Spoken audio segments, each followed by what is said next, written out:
What is the creepiest thing that society accepts as a cultural norm? Oh, so-and-so's toddler is smiling at you, they have a crush. Like, just stop already, it's creepy and disturbing. My friends in sororities talking about how they only socialize with frats within their tier, aka the top 3 hottest frats only have parties with the top 3 hottest sororities, or how during rush week they eliminate people purely based on looks. Made me uncomfortable how they acknowledged they know it's wrong but it's just the way it is. The race to losing your virginity. It seriously messes with some people's minds. Brush off the idea that men can't get sexually assaulted or abused. Working 50% of your waking life to make someone else rich. People sharing embarrassing pictures and videos of their kids publicly on social media, not thinking about the fact that they and everyone they know will grow up to use the internet too. Baby used his diaper to finger paint on the walls. Better film it for YouTube views. It's weird how, when you go to a men's tailor, they go up one side, move it over, they go up the other, move it back, and then they do the back. People having to die or suffer being the lowest class. Adult women having sex with or lusting after teenage boys. A very close friend of mine had his first time when he was 15 to a 35-year-old woman. He said that she told him she wanted to sleep with him in order to show him how to properly please a woman so that he won't be lost and confused when he gets older. The fact that a grown-ass woman said that to a teenage boy is just vile and disgusting. Like, no dude, she's not showing you shit. She's just being a predator. It made me angry when he told me about it. How bothered people are about what sexuality a celebrity is. Countdowns to when a famous woman turns 18. Like being able to say that she's legal now doesn't lower the creep factor. Separation of church and state not actually being separated.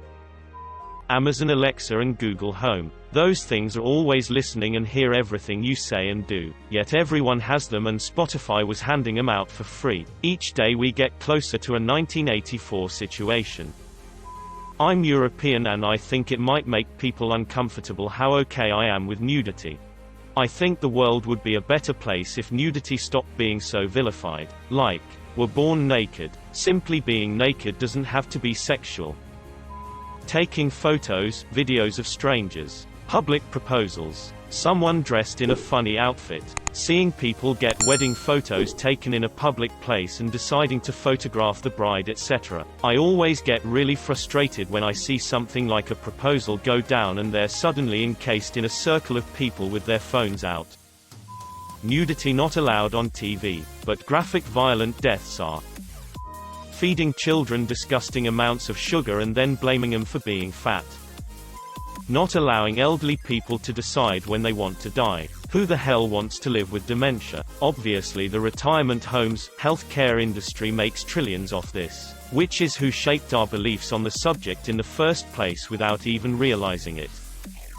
It's normal to give up your personal data for no good reason. If you refuse or voice your concern, people look at you weird because why do you care if you have nothing to hide?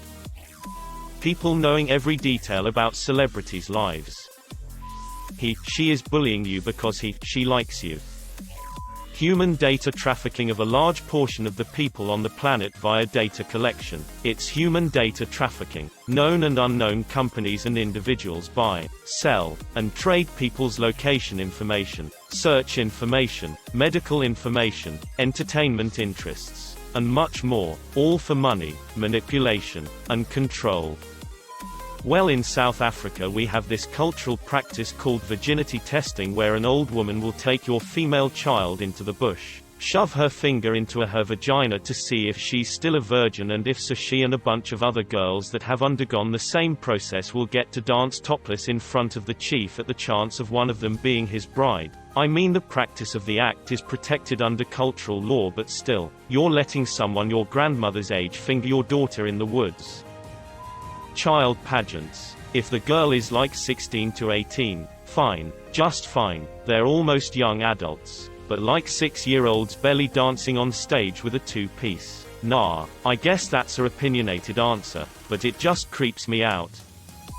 Caring about virginity. Medically, virginity doesn't exist. Nothing changes in your body when you have sex. It makes sense if you think about it. Nothing else in your body works this way. You don't have a gland in your mouth that swells the first time you have Mexican food. You don't have a bone that cracks the first time you high-five someone. Why would you have a thing that changes the first time a penis enters a vagina? But the amount we care whether or not someone has had sex, to the point that we even have a word for it. There is no word for someone who has never swam before. There is no word for someone who has never kissed. But whether someone has had sex is just part of the vocabulary, and in many places is a social or even legal thing. I saw a rerun of What Not to Wear recently where someone was thinking of not doing it, and one of the response was, well, I don't know if it's just that I'm older now, but most reality TV really freaks me out. Snap Map on Snapchat. Most people don't turn it off, and you can just see where a person is and where they live and the last they were on Snapchat. Televangelists. These people should not be out in the wild, controlling, manipulating, molding their audience to give as much as they can as the Lord has spoken to them, and they require a new Learjet. All psychological showmen and the target audience laps it all up and defends their every action with gusto, being charged with being a beast. They were doing God's work, but they also needed that new mansion to stop the flood. Give now so you can get in the pearly gates with Q Jumper trademark. How they are allowed to peddle the biblical fan fiction nonsense to the impressionable actually makes them beyond creepy. Someone's mentioned purity balls, but I'd extend it to most cultures' stupid interest in especially female virginity. Even in the West there's too much emphasis on it. Parents essentially recording a child's entire life from baby to adult on social media. It's disturbing to me how many parents will do this with zero regard for how their child will feel about it later in life. I'm actually so glad I was born a decade before Facebook even existed. I imagine this is going to become more of a mainstream political issue in the next couple of decades, in the form of Gen Z, alpha people demanding stronger child privacy rights as they realize their entire lives have been laid bare for all to see. Getting blackout drunk.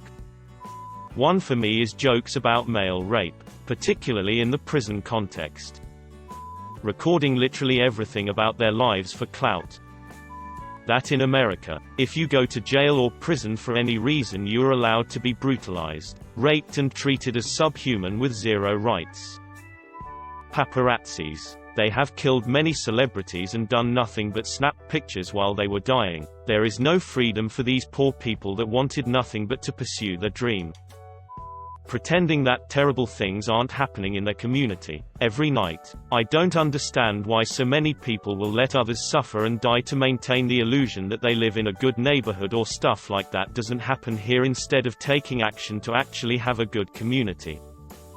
Not so much a cultural norm, but see it a lot in society. Feeling that addicts aren't deserving of life, i.e., they shouldn't be given Narcan when overdosing. I think it's even worse hearing it from a MD, RN, someone in healthcare. After working in an ER as a social worker, I would hear it from some of the nurses, and it just baffled me that they became a nurse to help only certain people. Like others aren't as deserving of life. Not to mention, not everyone that overdoses is an addict. Sometimes it's a suicide attempt. Other times it's a person that is taking them as prescribed but was given too big of a dose, etc.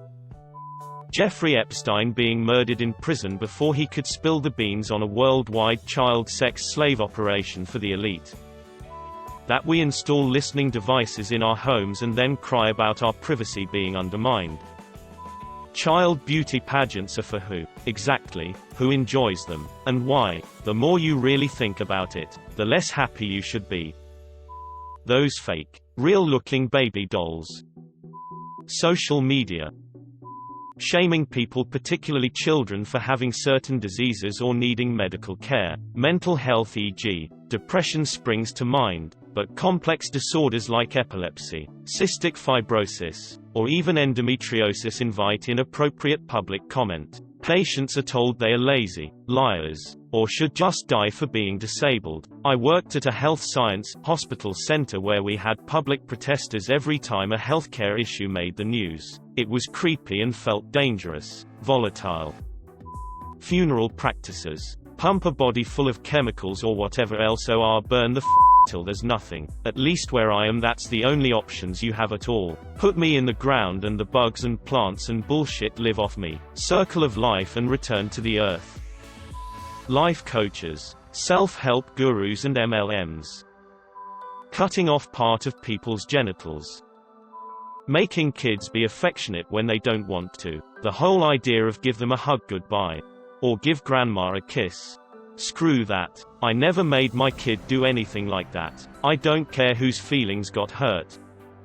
Not anymore, but when I was young, Family Feud was hosted by Richard Dawson, and Richard Dawson would go down the line and kiss every woman on the show on the lips. On the lips. Even the underage girls. And he did this season after season, and back then that was somehow acceptable on broadcast television. You lost your virginity when you were a little boy. Lucky kid. You were molested by an adult when you were a little girl. He's dead. Seriously. It should be the same for both scenarios. Like, what's so lucky about an adult taking advantage of a kid, regardless of gender?